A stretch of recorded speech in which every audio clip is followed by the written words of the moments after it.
Yeah, yeah, yeah, yeah, yeah, yeah, yeah. Saw an ad on. Hi, welcome everybody to my next episode of Chameleon Cuts. We have a very, very, very special guest today. We have Ronnie Schiff with us. Ronnie, welcome. It's so great to have you. Thank Ronnie, you. yes, thank you for being here. I'm so excited. So, guys, Ronnie is a Grammy nominated producer of books. She was nominated for Best Audiobook, and she's written over 2,000 music books. She's also award winning for in flight and audio programming. She's an editor and author, a music book producer, musicologist, publisher, audio musician, literary agent, music programmer. She's absolutely amazing. She chameleons on the regular. So, with her company that she's owned for 47 years, Ronnie edits and produces music and trade books and print and software licensing and music programming for venues and audio compilations. And there's so much that you do, Ronnie. You've been past president of the California Copyright Conference. You mentor and you teach seminars. I met you at Musicians Institute, and you guys, Ronnie Yeah. is, yes, and Ronnie is responsible for this whole can of worms that she opened up. Ronnie called me a chameleon one day in one of our career mentoring sessions. And well, to say I took that and ran with it is like an understatement, but like you lifted me up so much and helped me understand who I was, and the fact that I was different and multifaceted was not a weakness like I had kind of thought that it was. I always felt like a jack of all trades kind of, and you helped me. No, you're just a chameleon. You like to do many things, and that really helped me zero in and focus. So I can't thank you enough for that day, and like here we are now, and how funny. Well, I'm grateful to all the students at MI because what I get from you, is just like what you said, when there's a metamorphosis and I can help, and or something clues in. That's wonderful. And plus the Oh fact my that you gosh. are a chameleon, you're so incredible. You had so much background in different things. And it was fun for me. I hey. Thank you so much. That's so awesome. And we absolutely love you. You know, guys, in school, I mean, the amount of respect that everybody has for Ronnie, it's just it's so apparent. She's a wonderful person and an amazing professional. And it's like I was so drawn to her and wanted to learn from her. So I'm so happy that I have her here today so you guys can learn from her too. It's a super Thank you. special treat. Yes, totally. So, Ronnie, would you be interested in telling us, like from the beginning, how did you and become interested in music, and what was kind of your journey before, like in the beginnings of your experience and becoming a musician and all of that that led up to you deciding, hey, I want to make a music publishing company and everything that you did. So All right, it started out in the third grade, something that we don't have here or and very many places any excuse me anymore. Somebody came into our third grade class and with a bunch of instruments, a music teacher, and said, "Does anybody want to play any of these instruments?" And I picked the violin. God knows why. I have no idea. My mother was very musical. My father was not, but nobody played any instruments. And when I came home with the violin, my mother went, "Oh, okay." And she put up with the scraping and the stuff. And she had a bit of a classical background. She had been a dancer, so a ballet dancer, but short period. So anyway, that's how. And it just the violin glued itself to under my chin, and it stayed there. However, when I was in junior high, my junior high school teacher said to me, and by the way, he was the father of Randy Rhoads. Randy oh Rhoads my from god. Ozzy Osbourne. Yeah. That was my junior high school band and orchestra teacher. He said, Wow. you're a good violinist," he said, "but I think that you should play viola as well because not as many people play viola and you can probably get a better position in an orchestra." So that's what I did. And I played in high school. I also took up flute in the band in high school too because I wanted to play in the band because there were more boys in the band. It was, I hated the football team marching out on the field. That was anyway. That's what did it. When I finished school, high school, I got a scholarship to Arizona State University on viola because Mr. Rhodes was right. Amazing. Get more positions. I was a good violist, not a not as good as a violinist anymore. Okay. And but I got a part-time job at a music store here in LA that no longer exists, but it was the biggest music store west of the Mississippi. It was called Music City. It was on the corner of Sunset and Vine. That was Oh the my gosh. audio Yeah. on it. Okay. Had listening booths. You can go in and listen to the music. It was quite unique. And I got a job in the sheet music department. And the minute that I did it, the company that owned it was a concession, was in Miami Beach. And I kept sending them ideas. Even though I was still in college, I kept saying, the customers are asking for this, the customers are asking for that. And I majored in music education, secondary music education and English. Right. And as I got through it, it was pretty obvious I wasn't the best musician in the world. I was a good musician. And it was just at the time when the studios were not hiring as many string players for sessions, you know, and this man in Miami Beach offered me a job managing the Hollywood store. And so I took it. And they were a print publisher. Now, the print publisher is different than a publisher, music publisher.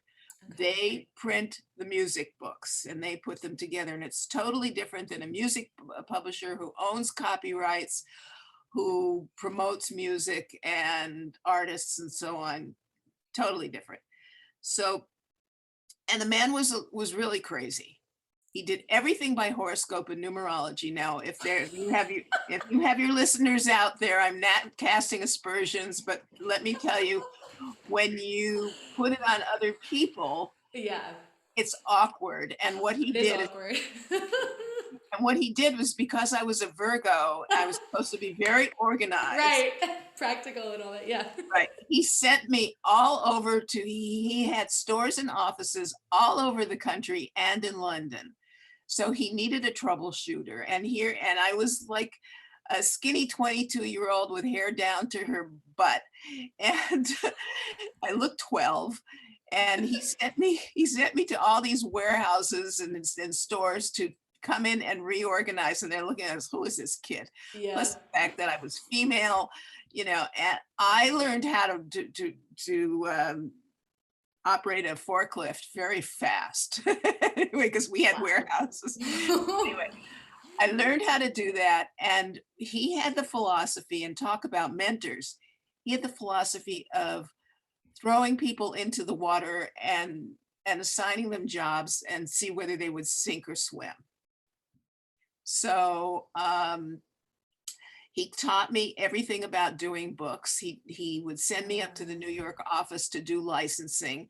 The attorneys that we worked with took me under their wing and showed me everything. Gosh, it's really getting dark in here, isn't it? A little bit.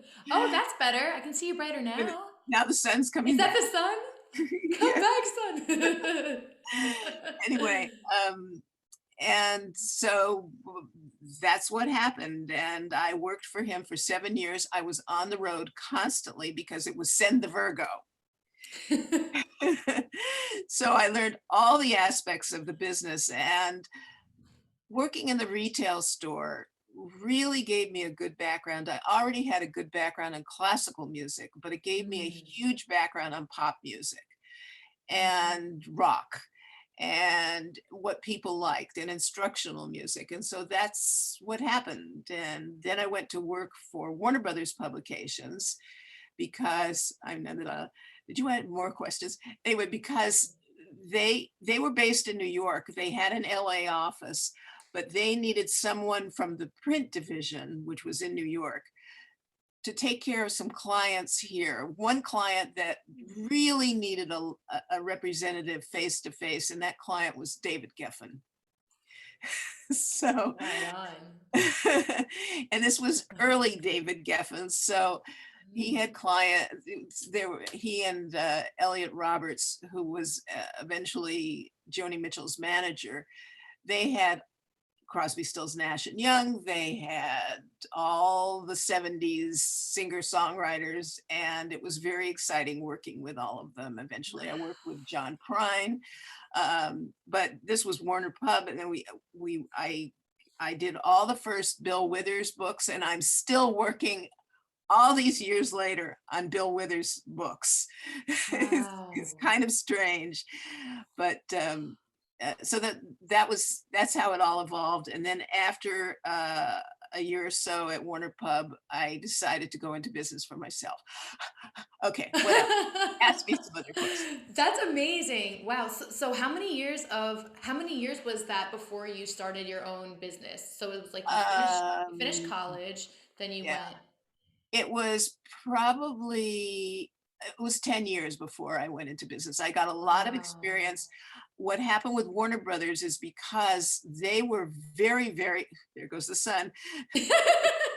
Don't worry. We'll brighten it up. We'll do some editing. No worries. Sorry. Anyway, Warner Brothers had an awful lot of taste. The man that was running it was a wonderful man, and he was very classy. And we did things to this day I can't do with books anymore because it was very expensive. We used special ink, and we used special fancy paper, and we did all kinds of things. But one of the things he did, because we did this, is that I said to him, I really need more of a background, even though I have a fairly artistic background, in graphics. So they paid for me to go I went to a junior college right here, LA Valley College. I'm pointing because it's just down the block from me. Right. But I went and I got my AA graphics degree, and along with my BA in music. And then I started my Wow. business because I looked at all, from my retail background, I looked at all the different print companies, and I said, you could use this with your catalog. They weren't mining their catalogs, and that's MINING. Okay. They weren't mining their catalogs. They weren't doing, like, there was one company that had this incredible old blues catalog, and it was sitting there gathering dust. I did blues books, and whoa. So that's how I started my own business. Wow. That's so cool. Did you ever see your career going in this direction when you were just playing viola and studying like music ed? Were you like, No, my philosophy in life is it's a series of left turns and opportunities. All right, because the fact that I was working part-time at a music store, and that they offered me a gig because I have a big mouth, and I'm pushy, and so anyway, so that was that. No, and I had a job after that no one, I would have never ever thought of, that came wow. about. So that, you know, all of these things are just opportunity, you know. That's amazing. I think it's so important too, and I love listening to you talk because you're such a mentor. You're such a role model. Every time I get to hear you speak, I always take so much from it, and I'm so grateful to have you here to talk. But I think you make an important point in case that you have to be open, especially in an industry like this, to opportunities, and kind of keep your eyes open and your heart open to Mhm. some of your strengths that you might have that maybe you weren't aware of, because there's so much that you discover along the way as you're describing now. So Yes. I think it's so cool, Ronnie. So you're originally from North Hollywood, right? Well, I was born in the Bronx, but they came. Hey, you're a New Yorker? No. I was I don't identify as a New Yorker. No, no. I was brought here when I was 2.5, so I'm I've been here forever. Right. Okay, I And gotcha. I did go to North Hollywood High because they had a really good orchestra. I mean, they had a Oh, great orchestra teacher, nice. and there were fabulous amount of musicians with whom I went to school with, who I still work with to this day. There's a Wow. wonderful jazz flutist, saxophone player, Fred Selden, who went to North Hollywood High, and we're just doing a book now. 60 years anyway, a long time ago. That's amazing. Oh my Yeah, gosh. and so, and it's something I tell to the students all the time, especially we were, from Musicians Institute, where we Yeah. have students from all over the world, and especially now with the internet, the people that you work with and you meet, you're going to be working with them the rest of your life. And, people go, oh, but I'm from Kazakhstan, and it doesn't make any Right. difference Right. because, someone put Kazakhstan on the map about 10 years ago. Yeah. Sasha Baron Cohen. But I'm serious. You can communicate, and you'll meet someone that you played a gig with, the student that was from Iceland, and the next thing you know, 10 years later, that student's emailing you, not calling you probably, but emailing you and saying, listen, we've got a gig up here in Reykjavik. Can you, I'm gonna send you a ticket. Can you fly up?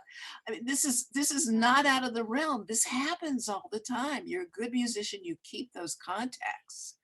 It's amazing. I think that that's so true. It's like I had no idea that once I graduated, I would be working with so many people who were my fellow students and continually working with them. It's such a treat. I think that's a real benefit of going to school is getting to meet people who are in your field and staying in contact with them. Because I remember Dan Campbell actually said it on the first day at orientation. He was like, "Look around you. These are your future colleagues." And I was like, "I dig it. I believe it." Dan and I have been friends for years. When he came here in 1980, we met because he was working with a man by the name of John Brahaney. And by the way, we give a scholarship out of the CCC in John's name. But John had something here called the LA Songwriter Showcase. It was a wonderful thing, and Dan worked with him, so that's how I knew him. We became friends, and which we'll talk about, and perhaps when I was doing the airline things, I hired Dan because he's a very good interviewer, and I hired him to do my songwriter channel, and he did a fabulous job. And Dan does something very good. He does his homework. Yeah. So when he interviews people, he knows everything about them, including probably their shoe size. I mean, he doesn't miss a trick. Yeah. And it's very telling. I mean, there are people when they're interviewed, who are stunned by the questions. That's so cool. Yeah, I know he works for Music Connection, also doing interviews of multiple artists, and I think he's amazing as well. And also an incredible career mentor, super inspiring human beings, amazing. Yes. Love it. So Ronnie, in your business, there's so many different services that you offer. So like, if somebody were to watch, my show and not really know anything about what you do, let's talk about, from a very basic standpoint, what it is that you do, and then I would love to go into the additional services that you offer and what they mean. Okay. I know it's a lot of things, but well, the first and foremost thing that I do now, and I notice this looks backwards, but anyway. No, it actually is not. Oh, it is. Okay. Yeah. This is ukulele. This is a book. I divide my work into two things: music books and book books. Okay, book books are trade books. They're not music books. They're about music. That happens to be a trade book. But what I do primarily is music books. I have a business partner, Fred Sokolow, who is extraordinarily well known. We have about probably around 300 books together. Most of our books are with one particular print publisher, but we've been with many. So what we do is either we come up with an idea, or in many cases, the print publisher may come up with an idea, and they'll say to us, and Fred and I just this morning were working on one. And by the way, I haven't turned off my phone, so don't ring.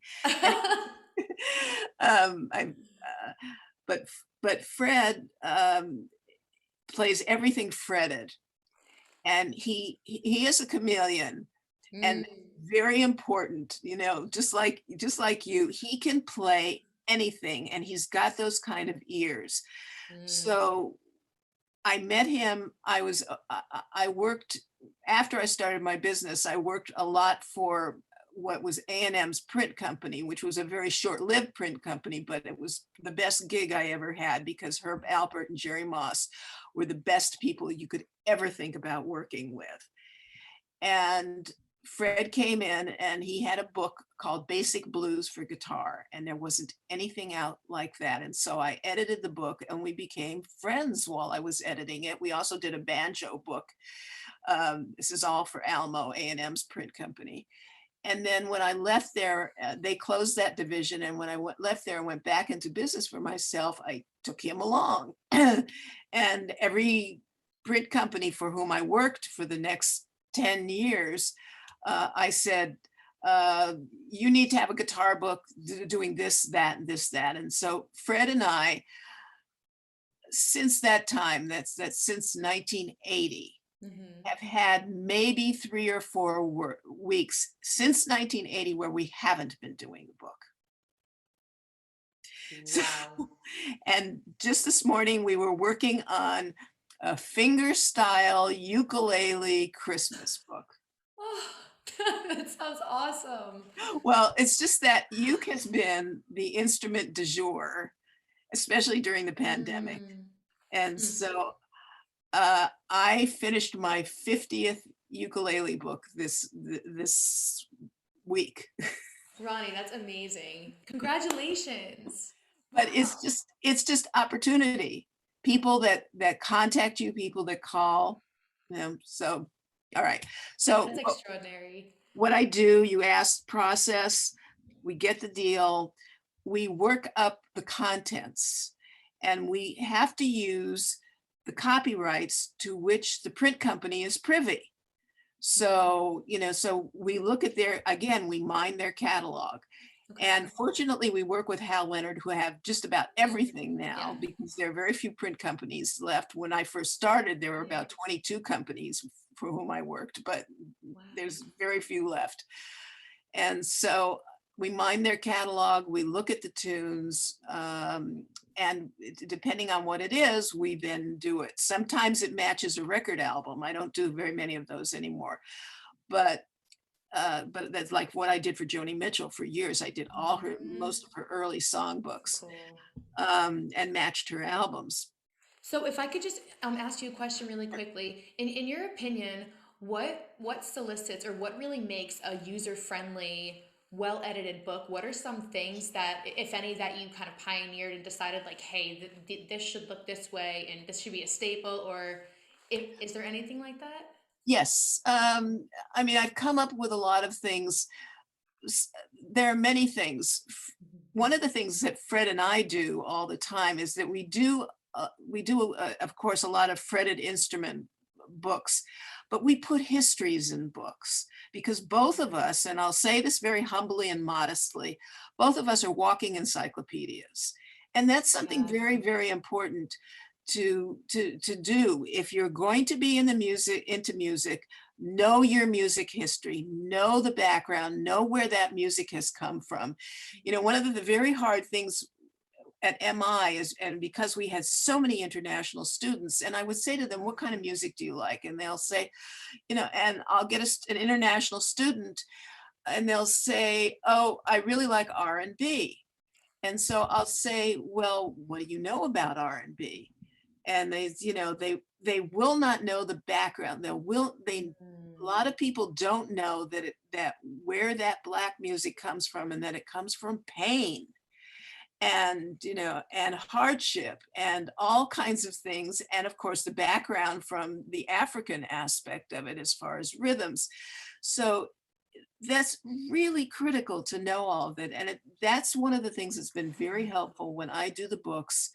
Fred and I write and every piece of music, and a lot of them are instructional. We will write a little background. So, okay. So for example, what would a background blurb, like, is it sort of like a paragraph in the beginning of the book, and it kind of talks about usually a paragraph at the beginning of each song. Now we do a lot of instructional books, and in that case we don't put all of that in, but even in this Christmas book we have little paragraphs in the beginning of each song that talks about when it was written, who wrote it, and what their backgrounds were. So you get kind of the whole thing, well, this is from a film, this is so on and so forth. That's so amazing. That's how I end up doing trade books as well, because but people will come to me that they've written a book, and most of the time they're musicians, not writers.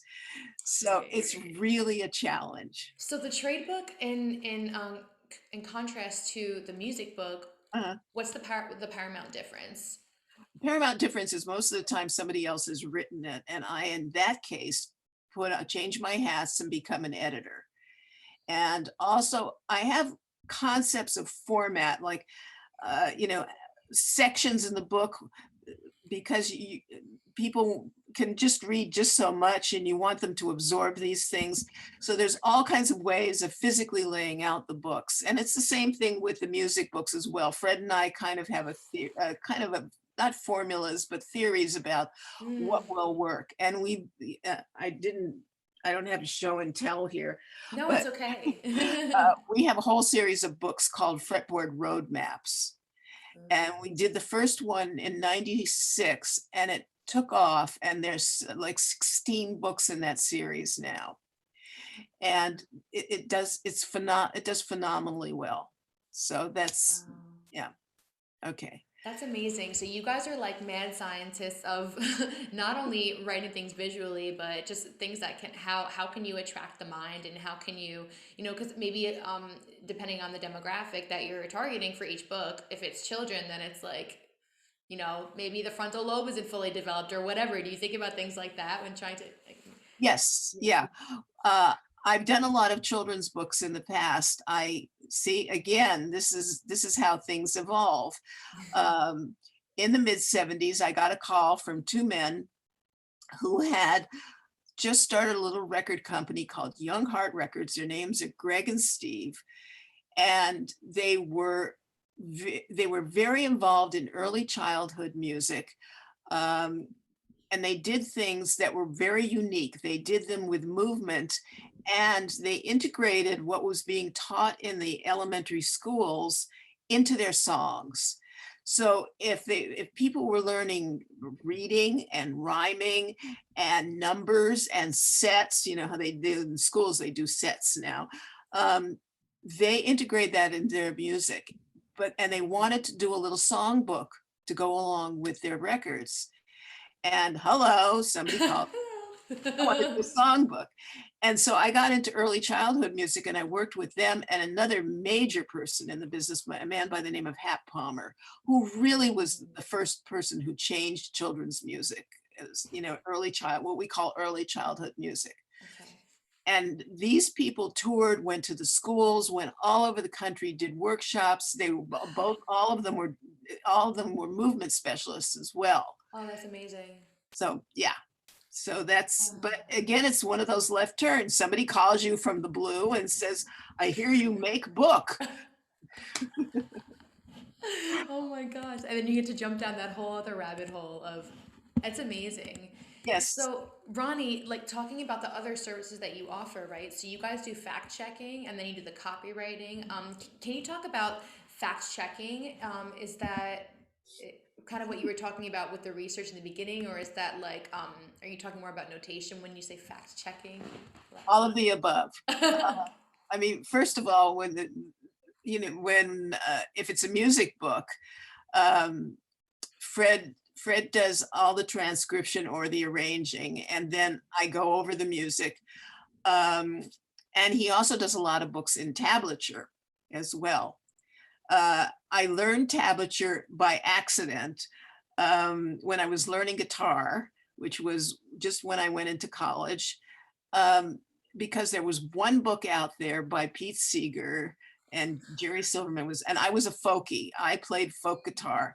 Awesome. Um, and so I learned tablature from that book, you know, and just never thought about it. And then all of a sudden in the '70s, there was this whole thing, and we started doing tab, and I started doing tablature very early on when nobody was doing it in music Mm. books, and now it's the norm, you know. Yeah, totally. I think of that website, Ultimate Guitar Tabs, and it's like a Yeah, religion. Like, yeah, it's so helpful. Wow. and so that's, you know, so that was one thing. So um fact checking is really critical when I'm doing these books, and because people will write, and they'll write from their memories. And I'll give you an example. Okay. One book that that I was proofreading came up and said that they were using an example of writing music for ads or something, and they said the Honda place in Van Nuys, such and such, and had this ad, and that place wasn't in Van Nuys, it was in North Hollywood. I mean, this was in a regular book, a textbook that went all over the world, but he used it as an example. I find all kinds of things because our memories are not the best. And so you really have to cross-check. And as much as I love Wikipedia, it's written by people who are not necessarily pros. So you have to double check them because they will say something, and it ain't true. So you use, fortunately, of course, we have the internet and we can do that, but we really have to be kind of worldly. It drives me crazy, for instance, when I read books, especially if they take like mystery books that take place in LA and they use the wrong streets or they use the wrong direction, and they'll say, Highland Avenue, east, west, and it goes north, south, if you please. And, Right. and for you podcasters out there that aren't in LA, Highland is a main drag through Hollywood. Yeah. So just those kinds of things. And so I really want to be as precise, and it's with the music too. I mean, Sure. I trust most of the music people with whom I work that, if they say it's an A minor, I can look at it and see that it's an A minor, Right, right. But, but we check everything. We check, every chord grid, every piece of tablature to make sure all the strings are right. It's very exacting, but Very cool. That's awesome. So how about when it comes to software licensing and master? Can you explain what that means? okay. Well, software licensing, it really depends. I don't do it that much anymore. And it's gotten actually easier, but I'll tell you in the beginning, with MIDI, there was sequencing software, and one of my ex-students hired me when he went to, he had worked for me while he was in school. He was the first employee I had, in fact. Oh my And gosh. and he went on to be really an electronic music genius and was working for Wow. Roland, and called me one day and said, we're doing, the MIDI spec had come around, and we're doing MIDI sequencing, and we want to use copyrights, but nobody knows what MIDI sequencing is. So I wrote a whole thing about what MIDI sequencing was. And I did the licensing. I came up with a MIDI sequencing license. I explained it to every publisher that I was licensing from, and some of them went, and the rest went, okay.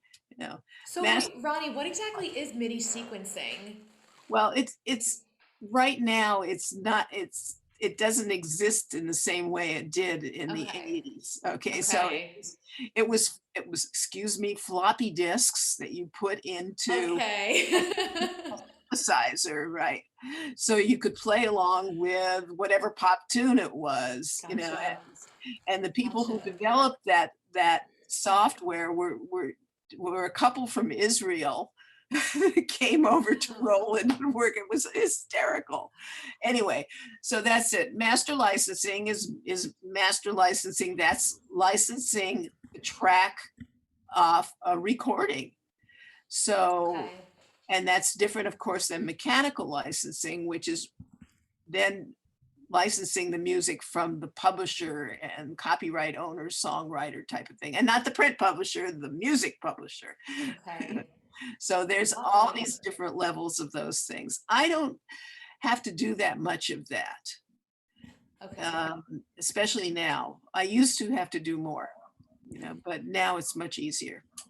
So you have it. So Fred is your only partner. It seems like there's a lot of roles that you play in Chameleon with in this entire endeavor. Well, he's my only business partner, but I work Okay. with a huge amount of different arrangers for different instruments and such. So, I mean, it's not unusual for me to be working on various keyboard or right now with Fred Selden, we're working on, the book is for flute and saxophone, and and I've done for trumpet. I've done for every instrument just about. I say auto harp to zither. Well, I really haven't done a zither book, but I have done some auto harp books. Wow.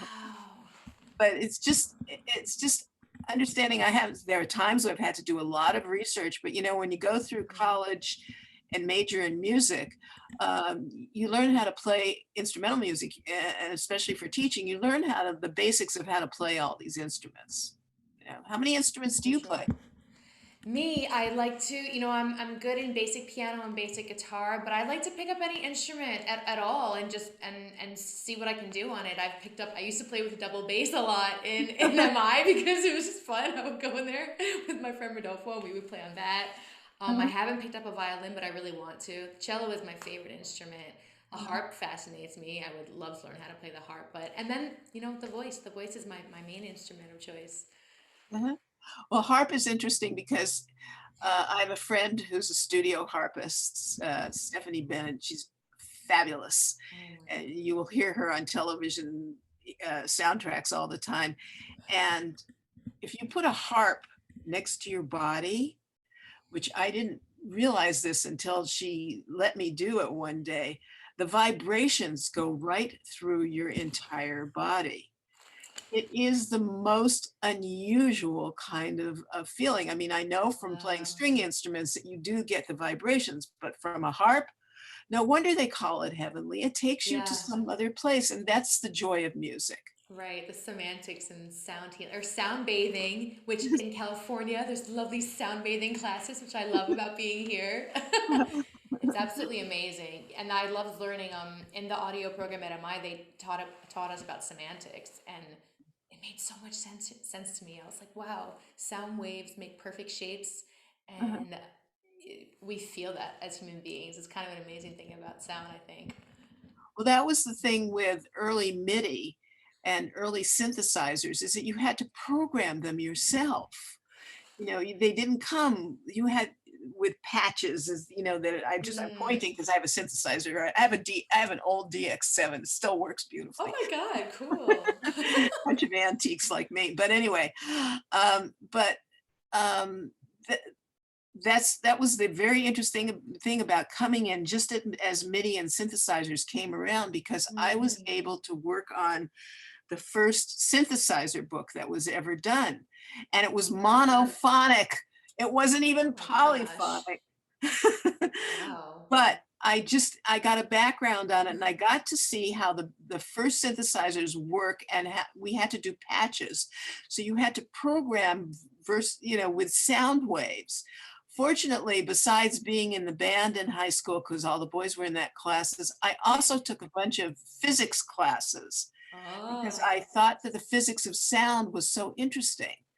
So that was the other thing that gave me kind of a background and helped me understand MIDI and how basic mm, synthesizers worked. It's just being wow. curious. So now talking about so you were making books.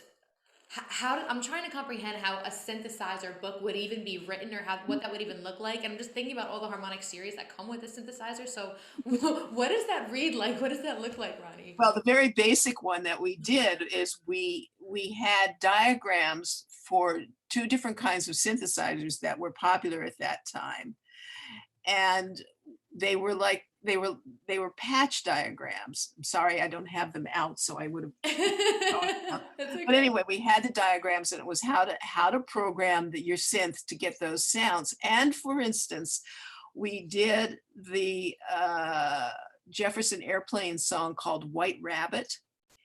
And White Rabbit, the basic background for the song is just a snare drum and a bass. That's it. So we programmed that on the synthesizer, snare and bass. And we had to name the patches, that you set up. This is so to do. And so I named it Snared Hair, HARE bass, Love. because Love it was for a it. white rabbit. Anyway, so these are the kind of things, I mean, basically I have a lot of fun. Yeah. It sounds like it. I mean, to keep making books like every single week of your life for almost like for almost 50 years, it's Yeah, absolutely incredible, Ronnie. I started when I was 12. And no, I'm kidding. Right, right. So, Ronnie, what do you think is unique about your business and might stand out about the way that you execute projects amongst others who are in the same field as you? Well, I don't think that I'm that unique. There aren't that many. I'm It's rolling my eyes. Yes, no, no, it's no, no. a- The print business is really diminished. So Mm, there aren't that many of us.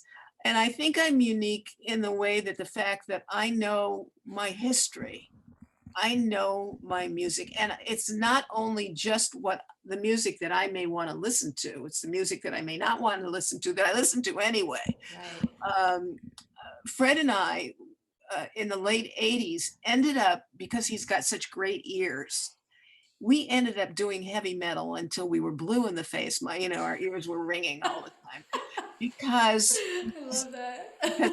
because he does tablature so well, Mm. and because it was so popular. So we have a ton of heavy metal books. We ended up doing so many blues books that I once called this, I was doing them primarily with Hal Leonard. I called them one day. I said, can we switch to something else? Because I'm getting the blues. We need to But switch it up, guys. but it was wonderful because I got from Fred, because he was really a blues dude. I got all this Mm, background in blues. I mean, it was spoon that's fed so to me. cool. Yeah. Yeah, Because you would come from a classical background mostly, right? And some yeah, jazz? but hmm?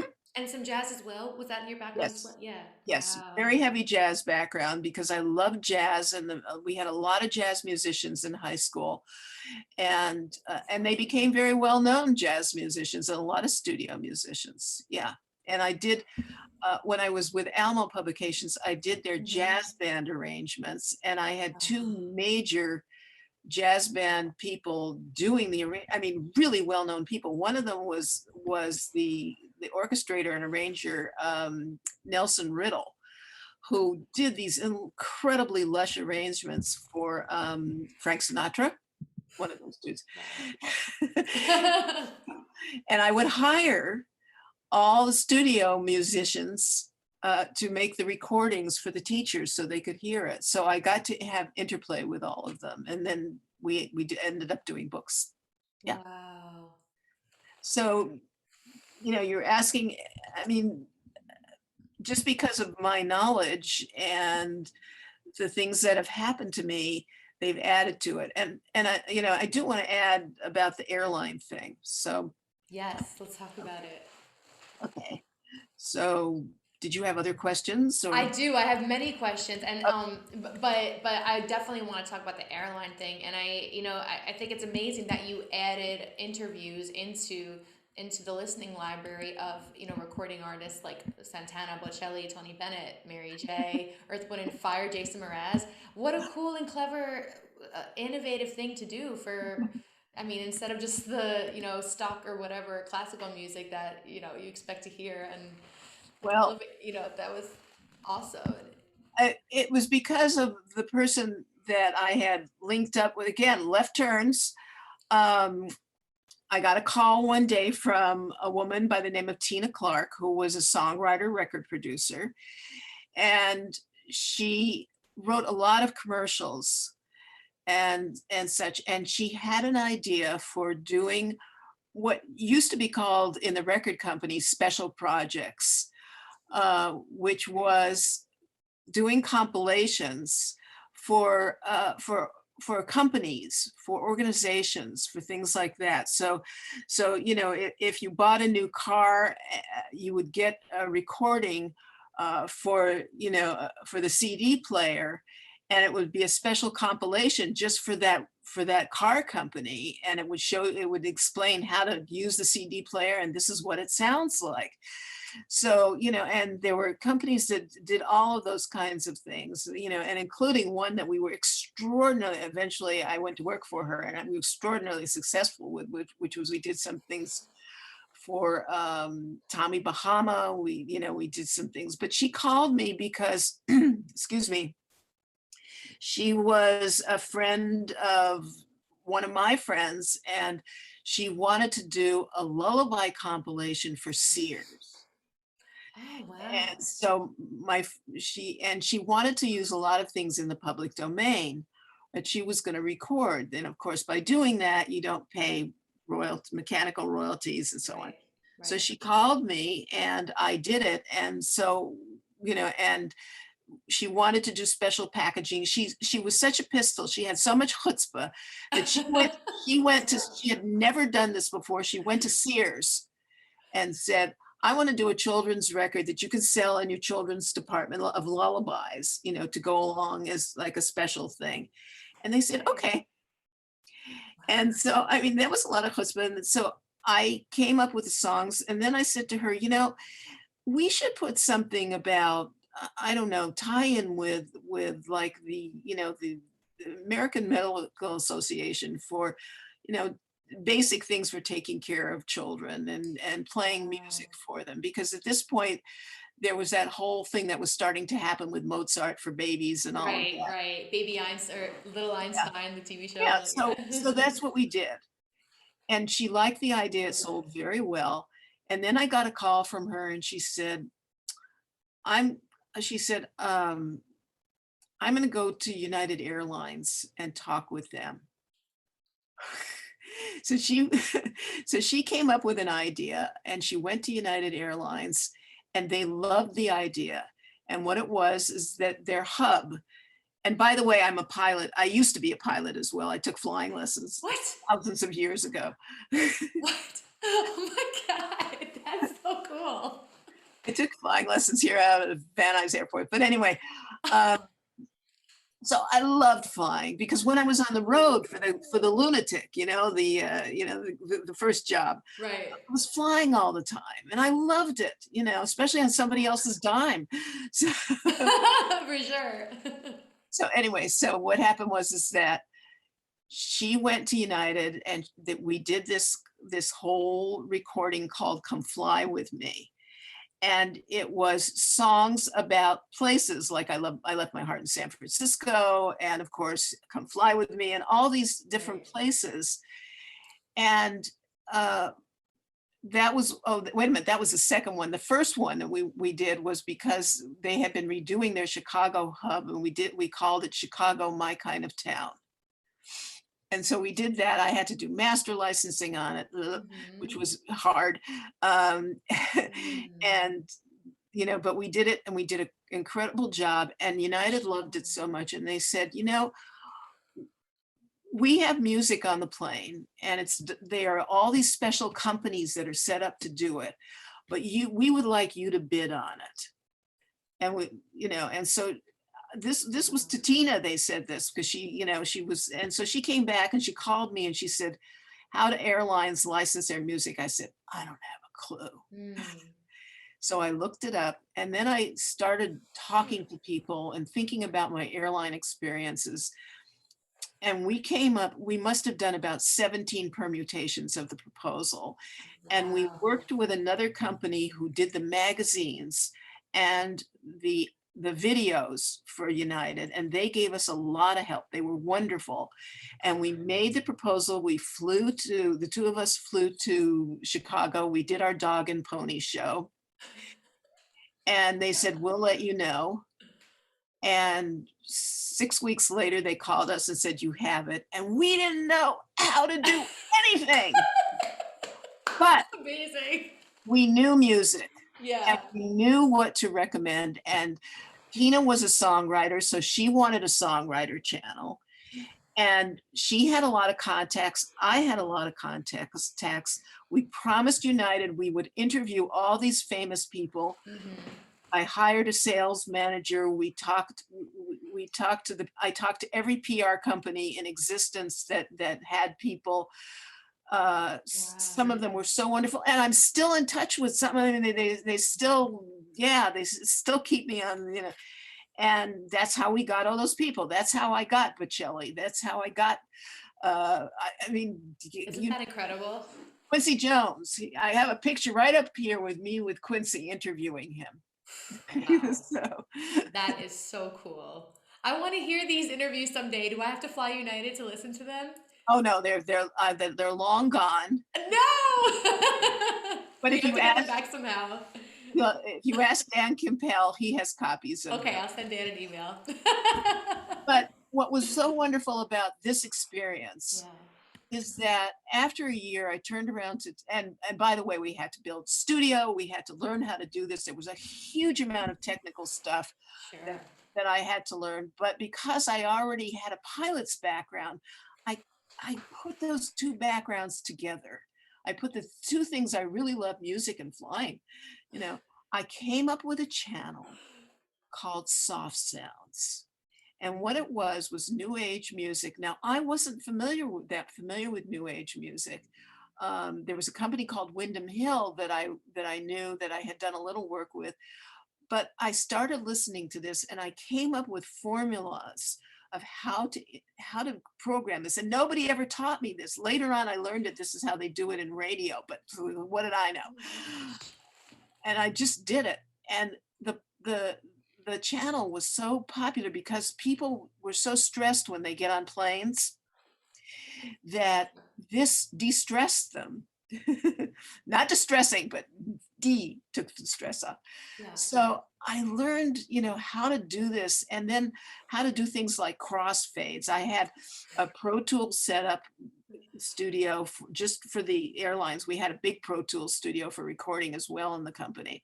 But we had this Pro Tools. I learned the theoretical part of Pro Tools. I had fabulous engineers. I mean, unbelievable. So then I learned how to do crossfades and all these things. And I started doing beds underneath the announcements, like they do, so that people would be talking and the music, would be running underneath it. All of these techniques, I learned an awful lot from NPR. Thank you very much, KCRW. Oh my God. Oh. They were my tutors. They didn't know that, but I did hire people from NPR, to be voice people. I learned all about voiceover. So all of these things, the left turn, Yeah. but the most gratifying part of it was the fact that we were a global airline. And United all over the world had mini hubs. And in those mini hubs at that time, this was pre 9/11, they did a lot of cultural things. Sometimes you don't realize with major corporations how much they try to give back. Well, for instance, United was a supporter and the key airline for the Shanghai Symphony. Not China, but United Airlines. Right. So I did a whole tie-in with them, and such. And we had a lot of international channels. And because we flew so much to Asia, I had to learn a lot about Asian music. So I hired people who were programmers and we did programs in Chinese, we did them in Japanese. And then I started a channel that was called the Silk Road. And I read up on the Silk Road until I was blue in the face, until I could talk about what the route was that they took in the 12th century. I mean, that's what you've got to do. You really, no matter what it is, you have to get all those details down. And it segued when I started working at MI, it segued into some of the first classes I gave were called the Global Music Marketplace. Because because we had students from 48 different countries. Right.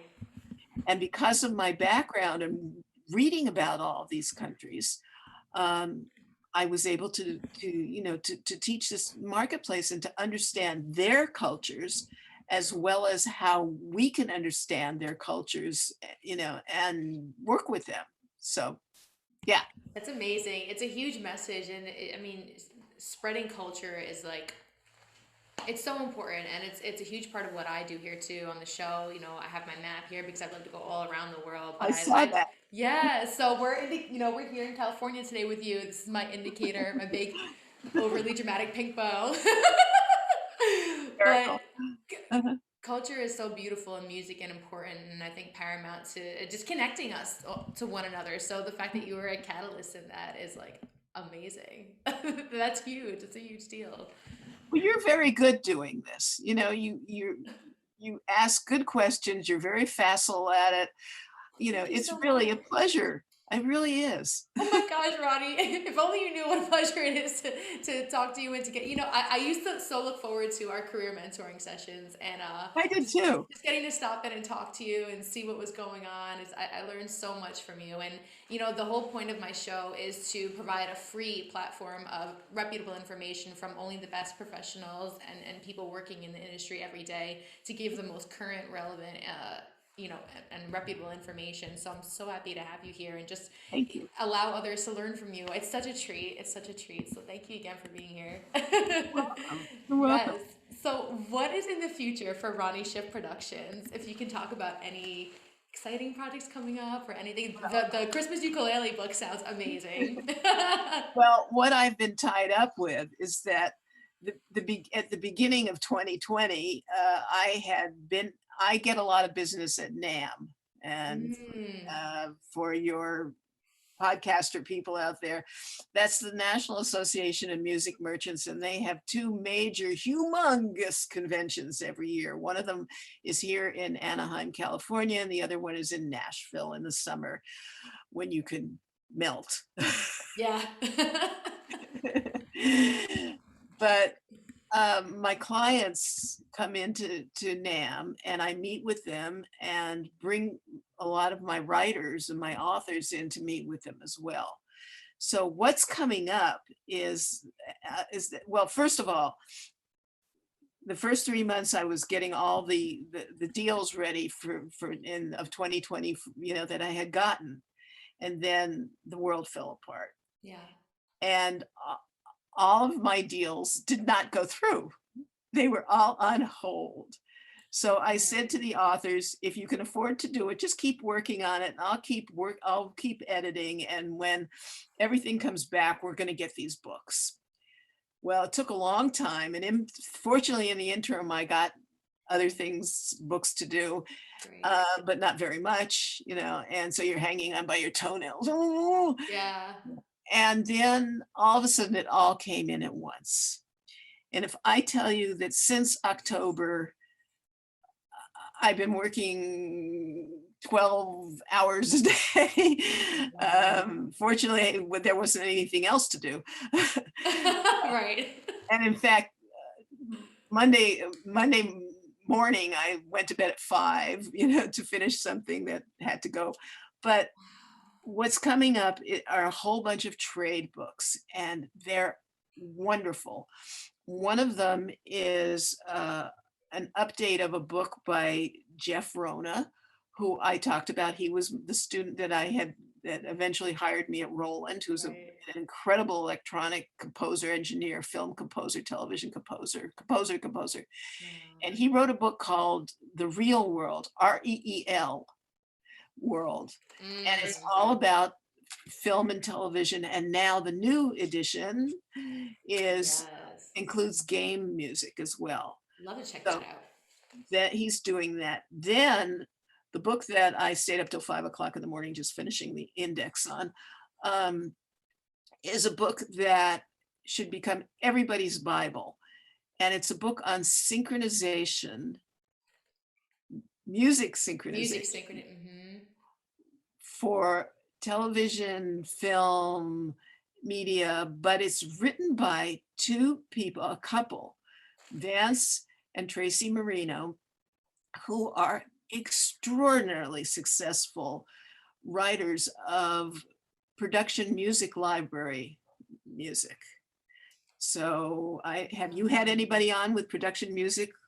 Yes, I have. I've had Michelle Weiss, who was an Emmy Award-winning I know producer her. Yes. Yes. So that was Yes. great. She's had about 5,000 placements in film and TV. So I've Yes. learned a lot from her as well. And just like, yeah, it's incredible. There's so much that goes into that. I'm working on two briefs right now as we speak. And it's just like fast timeline, deadlines, and metadata, and all of the specific words that they want us to use. And it's a thing. It's a thing I've been learning about. very detailed. It's a language of its own, but they have written the most incredible book. And Wow. and they're lovely, lovely people. And and I'll tell you what, when the book is out, we'll do a podcast, maybe. That would be awesome. And then then I have one other book that I can't talk about it, but it's really a wonderful basic kind of handbook of kind of the basics. So you just got into music, what should you do? Kind of the basics of how to organize your life as a musician. I Mm, mean, even things like keep your receipts for your taxes. I mean, a lot of yeah, basics. So that's that's awesome. it is awesome. It's great fun. And then the last one is one of the last ukulele book besides the Christmas one. This is a book on um, ukulele, a man who has changed the ukulele business. His name is Jim Beloff. Okay. And in 1992, he picked up a uke at the Pasadena flea market that we have here, the Rose Bowl Flea Market. He already was a composer. He already played guitar. He picked up a uke, he fell in love with it, and he turned it into a business. And by the way, he was senior vice president of at Billboard at that time. And he made a Wow. very, very sharp left turn and turned it into a business. Big Uh, pivot. so anyway, so those are the books that are coming out. I never know. We come up with the ideas. We do books. People call me.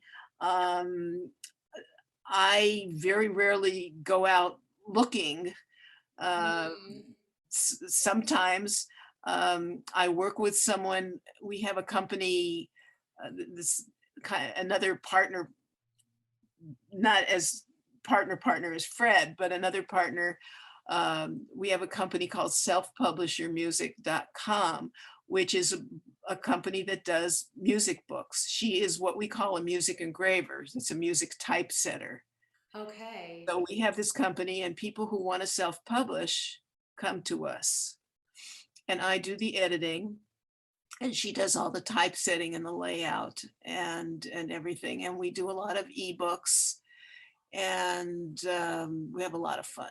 Very And cool. It sounds like it's so exciting and there's always new projects, like very yes, stimulating and that's yes. awesome. So Ronnie, I'm glad you brought up ebooks. I wanted to ask you, how would you say that technology has influenced your business and like what major pivots, what major things happen with technology and if it benefited you and how it affected your business throughout your journey? Well, part of my business went down into the toilet from technology Yeah.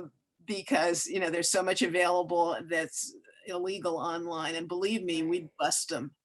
Good for you. Go get them. We do. If I see copyright infringement, but so that's hard. I mean, it's hard because there are things online, they have chords and so on. But the good thing is that, and this is only kind of, I would say, the past 3 or 4 years, that basic blues for guitar that Fred and I did in 1977, we got the rights back to that book somewhere in the 80s, Hmm. and it had a recording with it. And so first it came out with a cassette packaged with it, and then it came out with a CD packaged, Hmm. and that's very, very expensive. Mm. Well, now, Hal Leonard, who we do most of our work with, has come up with all kinds of ways to have that you can get everything online when you buy a book. And with an instruction book, people still need to have that book rather than doing it online. I mean, sometimes they have it, they can have it on their bed and things like that, but it's still, you want to make notes, Yeah. in the margin, whatever.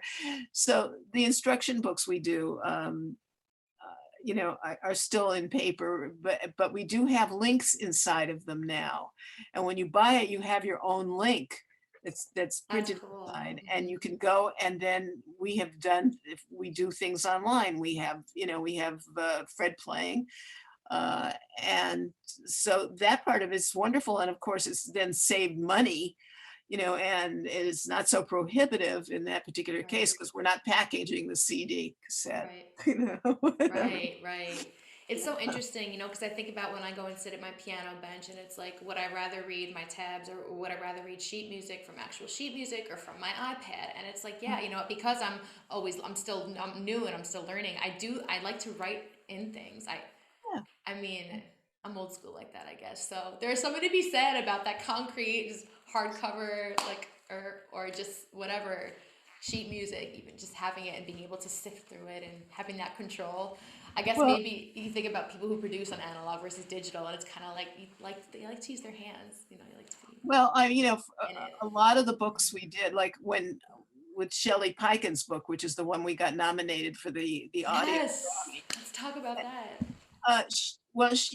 Talk about a person who is so focused, and she's such a nice person on top of it, but she's incredibly focused. When I met Shelley, which was 2016, I guess, Okay. she got up every morning and wrote a song, and every morning, that's what she did. Had her coffee, wrote a song, and very focused, and and really a very good networker, knew all kinds of people. And she's the kind of person that just kind of like Vance and Tracy Marino, they get a lot of calls, for production music. Right. He would get a lot of special music calls, like, we're doing this such and such, like from Disney, could you write a song to go with this type of thing? Because they knew they could. She had the kind of attitude, and she could do it. She understood her demographics and and the sound. But she came to me because she had started doing the book herself. And she said that, she just she tried to market it, to find a publisher. Nobody picked it up. And so somebody said, call Ronny Schiff. And so she called me. Yes. And this is how a lot of books, this is how all my ukulele books happen too.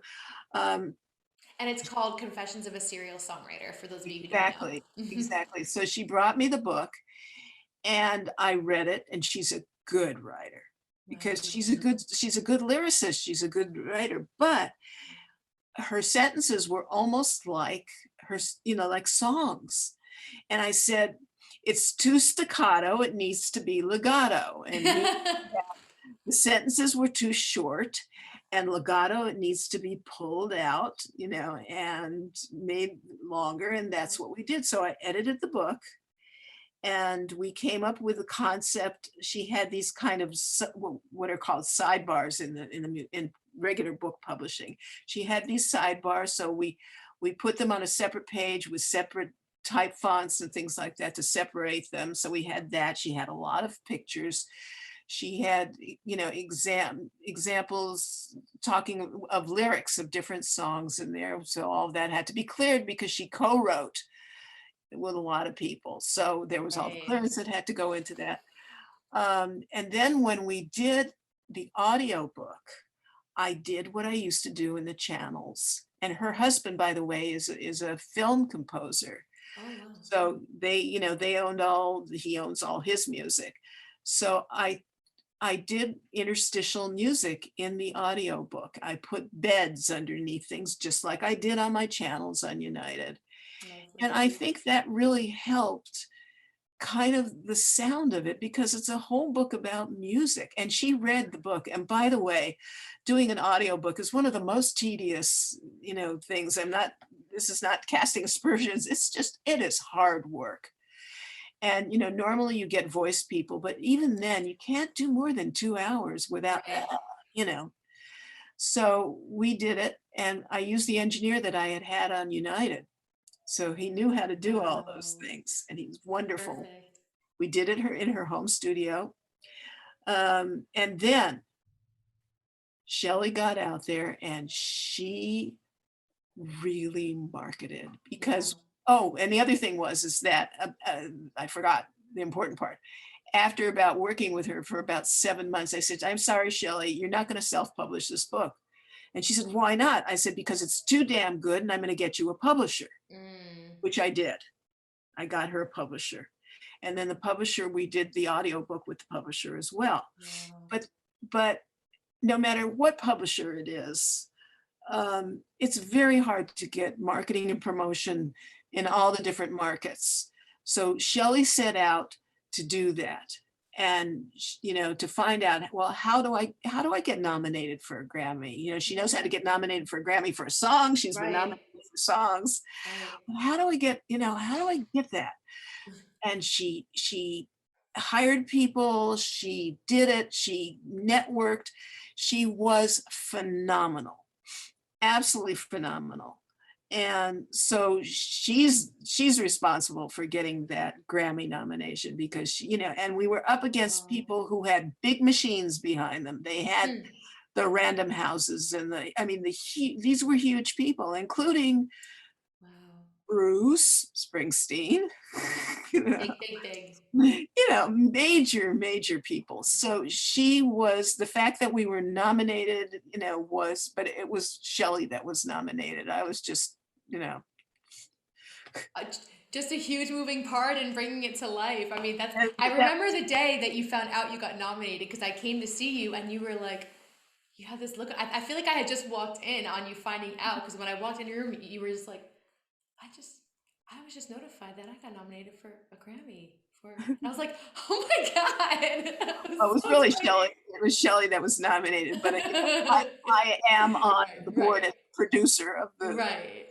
But so cool. So such a cool thing to be a part of. Yeah, but she was amazing, and she, all the different online media that she could incorporate and do. She learned all of it.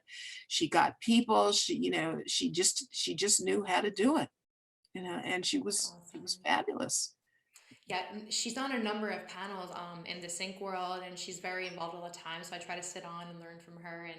And it's so awesome that an artist can come and document their work, and you can be somebody that helps bring that to life. It's really cool in another medium, another form of representing someone's very cerebral ritual and everything that goes into songwriting, because she's a huge talent. It's not just like she chameleons also, so it's just like, yeah, well, she chameleoned into Sona, which is which is the station, and look what they did. They were amazing. One day I turn around and there was Sona, and but she and her husband both have been very politically active throughout their lifetimes, as have I, but they've really, really, really, have politically been, doing things. And so just segueing into it. So Ronnie, if you were stranded on an island and got to have just five pieces of musical gear or items with you, what would they be? The rest of your life, you get these 5 things.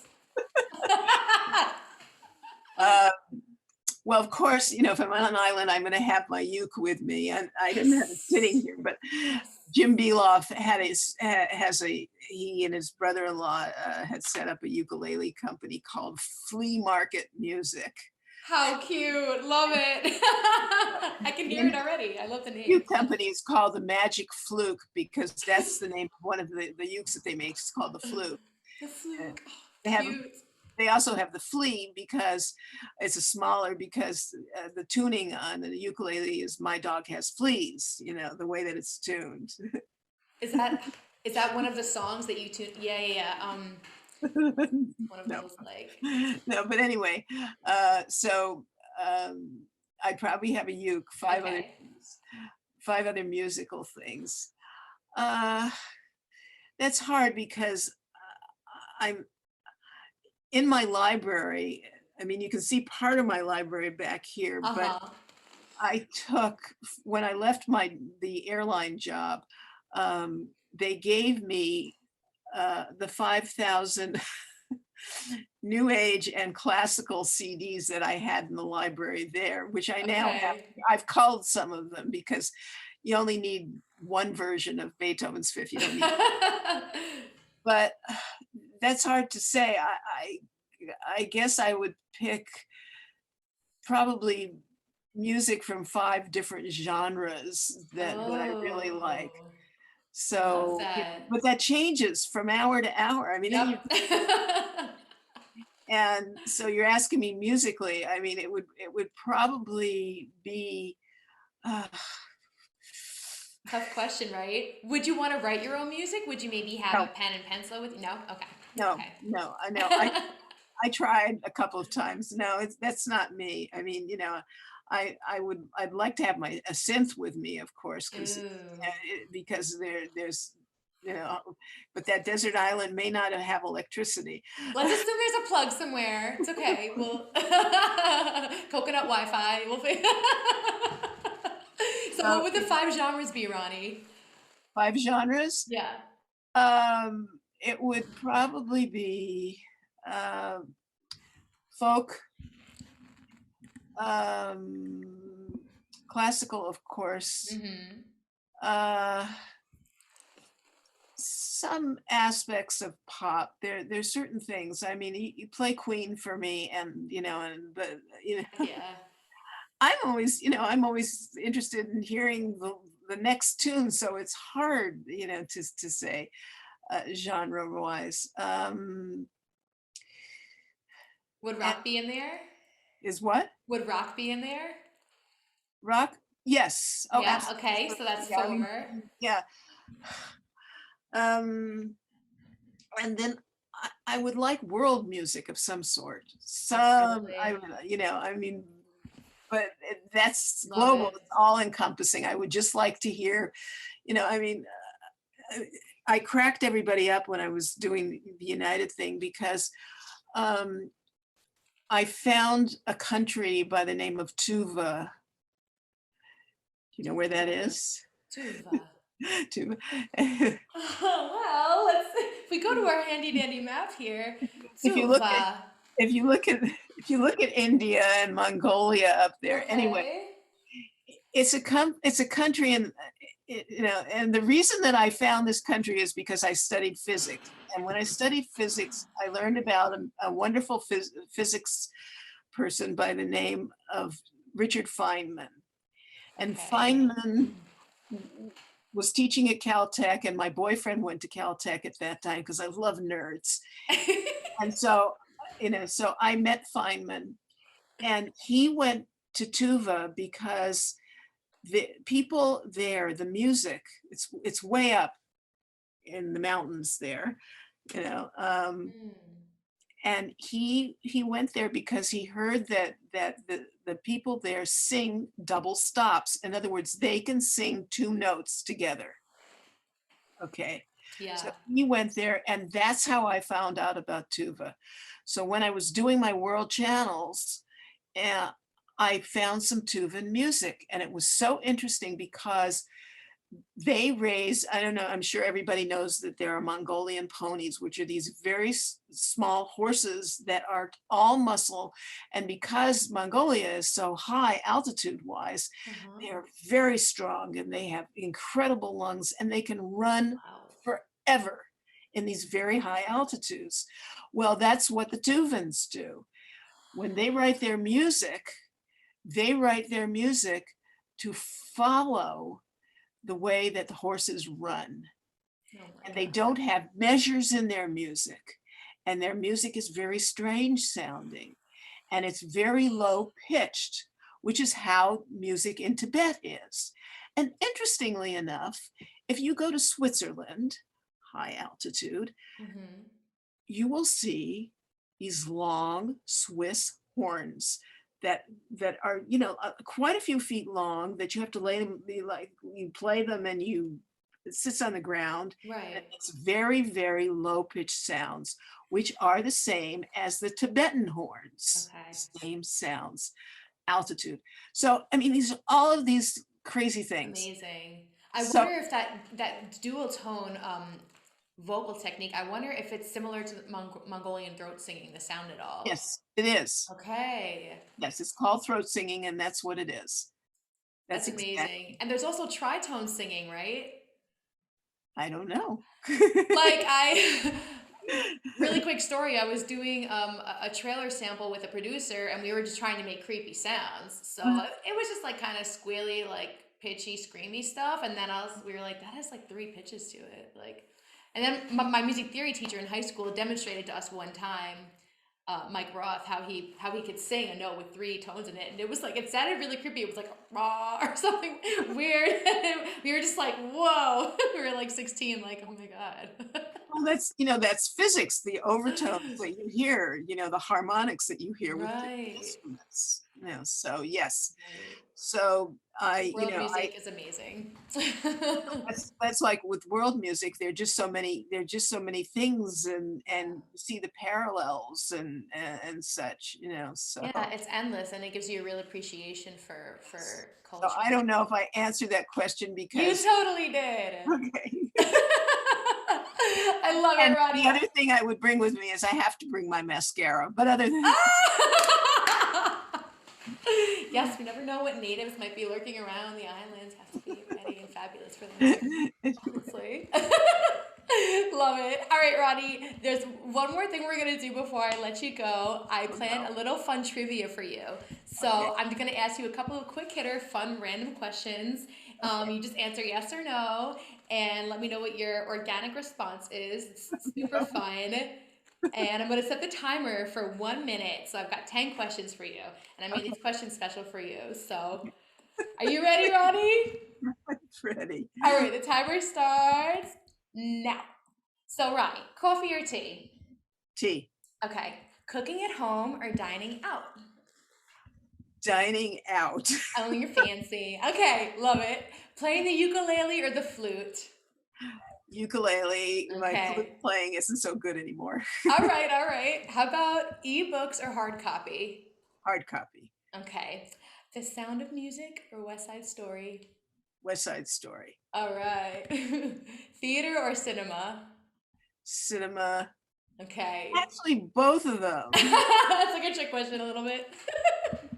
All right, great. How about classical or jazz music? Yes. Yes. I'll take it. The 70s or the 80s, Ronnie? 70s. All right, and last question, Maria Callas or Pavarotti? Pavarotti. Oh my god! All right, you did it! Yay! But that's a tough one, Ronnie. I thought you were gonna say Maria Callas, but you know what? Everybody says Pavarotti. I also ask Bocelli or Pavarotti, and people always say Pavarotti, and I'm like, they're all so incredible. I've got to say, she's my favorite opera singer, though, for sure. Maria Callas. Oh my gosh, yes. I programmed for 2 years. I did the opera channel on Continental after I did United, and I'm not very much of an opera person, but I knew all the music.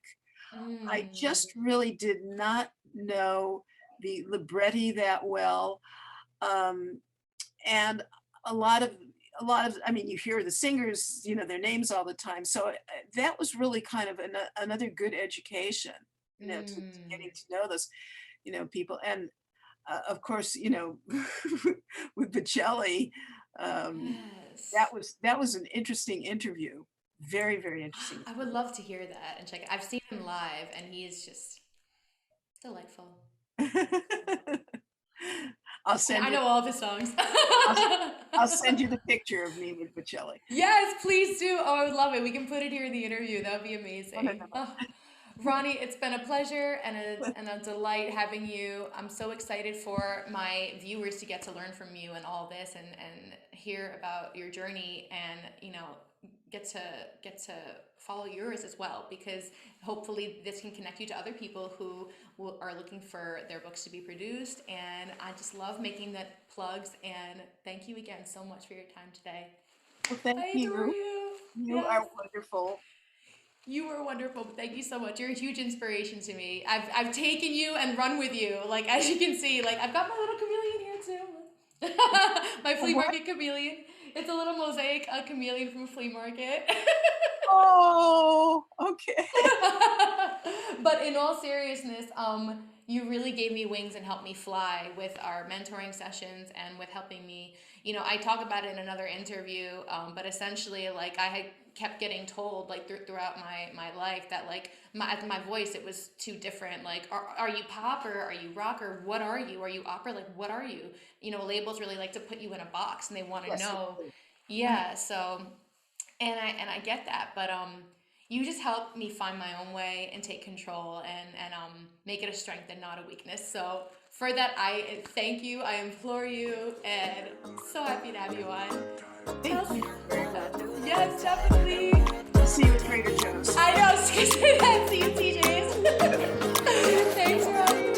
Bye.